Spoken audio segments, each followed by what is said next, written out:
I want to do a quick video today to show you what to do when you're on for Connection Corner.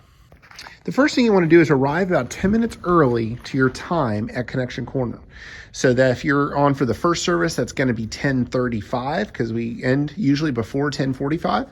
And then if it is second service, you want to arrive at 12:05. So if you're sitting in the service, you just want to slide out, kind of walk back, and you want to check and make sure everything's ready to go. Like if someone's left cups places, you want to kind of clear those off, make sure that you have things you need. For example, I like to have an extra bulletin. So if you haven't gotten a bulletin, swing out to the main foyer. You want to have a bulletin there because a lot of times the things people are going to ask about are going to be in the bulletin. So I like having a bulletin handy. Having a pen handy is great. Having these Grace Cafe coupons where if you talk to a newcomer, even though they maybe been coming for a week, but if they've never been to Grace Cafe, you got that newcomer cards there.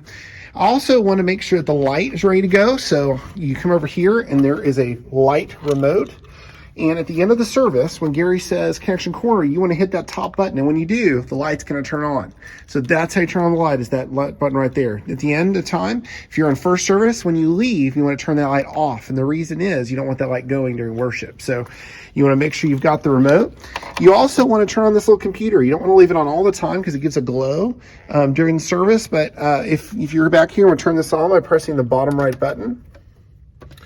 Press that. It's going to take it a second. It's going to turn on. After it boots up, you're going to take the mouse, go down to Browse as Guest, click Browse as Guest.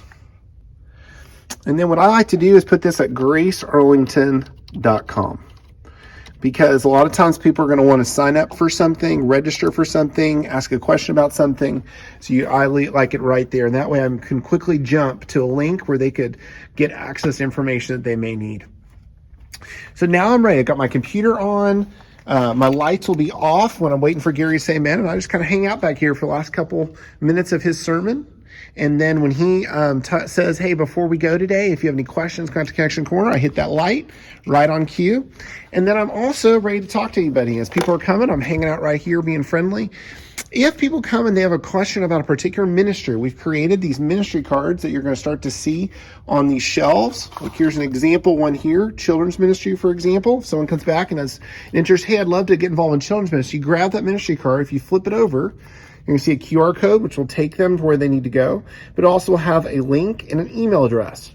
So you can give that to them and say, here's everything you need to get access to children's ministry things.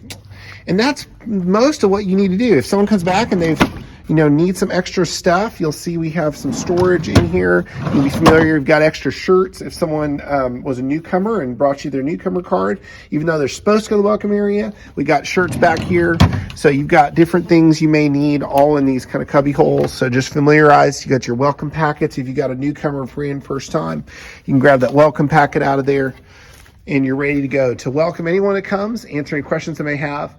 Last suggestion I have is make sure if someone asks you a question about a ministry and you don't know the answer, get their email address and phone number and write it down. So if you get that email address, phone number, write it down. At the end of the service, after they leave, text that information to either the pastor or if you don't know, text it to me, and I'll make sure that person gets an answer that day.